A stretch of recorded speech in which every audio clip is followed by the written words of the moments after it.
നമുക്കിത് മാങ്ങയൊക്കെ ഇട്ട് നല്ലൊരു മീൻകറി വെക്കാം. എൻ്റെ അമ്മ ചെറുപ്പം മുതലേ എനിക്ക് ഉണ്ടാക്കി തരുന്ന കറിയായത്. ഞാൻ ഉപയോഗിക്കുന്ന മീൻ്റെ പേര് മാന്തൽ എന്നാണ്, ഇവിടെ തലശ്ശേരി അങ്ങനെ പറയാം. സോ ഇത് നന്നായിട്ട് മുറിച്ച് കഴുകി വൃത്തിയാക്കാം.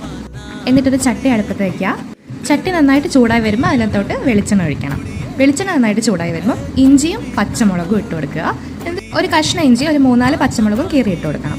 പിന്നെ ചെയ്യേണ്ടത് ഒരു 10-12 ചെറിയുള്ളി നേരെ നടുകയെ പിളർന്നിട്ട് 2 കഷ്ണമാക്കിയിട്ട് ഇട്ട് കൊടുക്കണം. ചെറിയുള്ളി നന്നായിട്ട് വാടി വരുമ്പം ഒരു ചെറിയ സ്പൂണ് മഞ്ഞൾ പൊടിയും പിന്നെ ഒരു വലിയ സ്പൂണ് മുളക് പൊടി ഇട്ട് കൊടുക്കണം.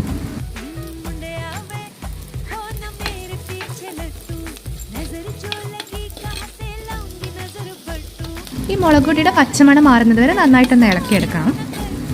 അതിനുശേഷം നമുക്കൊരു വലിയ തക്കാളി കഷ്ണങ്ങളാക്കി മുറിച്ച് കൊടുത്തിട്ട് ഇട്ട് കൊടുക്കാം. ഇനി നമുക്ക് തക്കാളി വാടി വരുന്നത് വരെ വെയിറ്റ് ചെയ്യാം.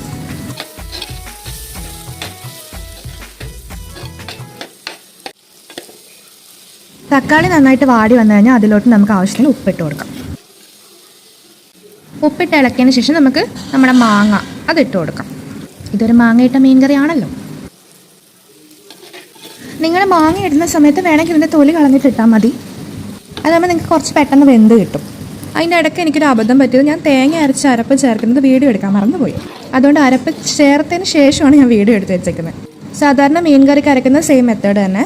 അരപ്പ് ചേർത്ത് ഒന്ന് ഇളക്കിയതിന് ശേഷം നമുക്ക് പുളിവെള്ളം കൂടെ ഒഴിച്ചു കൊടുക്കാം.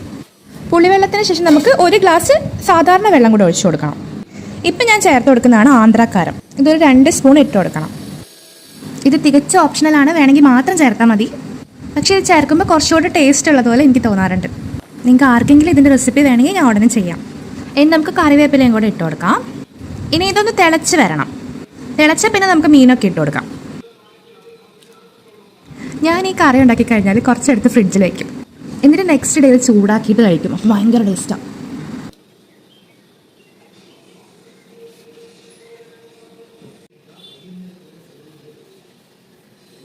നമ്മൾ തൊലിയോടുകൂടി ഇട്ട് കൊടുത്തതുകൊണ്ട് മാങ്ങയ്ക്ക് അത്യാവശ്യം വേവ് ഉണ്ടാവും.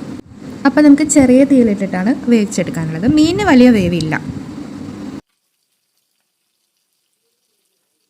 നമുക്ക് വേണമെങ്കിൽ ഉപ്പ് നോക്കിയിട്ട് ഇപ്പോൾ ഉപ്പിട്ട് കൊടുക്കാം. ഞാൻ എന്താ ഉപ്പിട്ട് കൊടുക്കാത്തതെന്ന് വെച്ചാൽ, ഞാൻ ആദ്യം ചേർത്ത ആന്ധ്രാക്കാരുമില്ലേ, അതിനകത്ത് അത്യാവശ്യം നല്ല രീതിയിൽ ഉപ്പുണ്ട്. അപ്പോൾ ഞാൻ ഓവറായി പോകണ്ടെന്ന് വെച്ചിട്ടാണ് പിന്നെ ഉപ്പ് ചേർക്കാത്തത്. നിങ്ങൾക്ക് വേണമെങ്കിൽ നിങ്ങൾക്ക് ഇട്ട് കൊടുക്കാം. കറി നന്നായിട്ട് തിളച്ച് കഴിഞ്ഞാൽ നമുക്ക് കുറച്ച് വെളിച്ചെണ്ണ മേലെ കൂടി തൂക്കി കൊടുക്കണം. ഇത്രയേ ഉള്ളൂ, നമ്മുടെ കറി ആയിട്ടുണ്ട്. ഇത് ചൂടോടുകൂടി കഴിക്കേണ്ട. ചൂട് കറി കഴിഞ്ഞ് ചോറിൻ്റെ കൂടെ കഴിച്ചാൽ മതി. ഭയങ്കര ടേസ്റ്റായി കറിക്ക്. നിങ്ങളെല്ലാവരും ഒന്ന് ഉണ്ടാക്കി നോക്കിയിട്ട് എങ്ങനെയുണ്ടെന്ന് അഭിപ്രായം പറയണേ.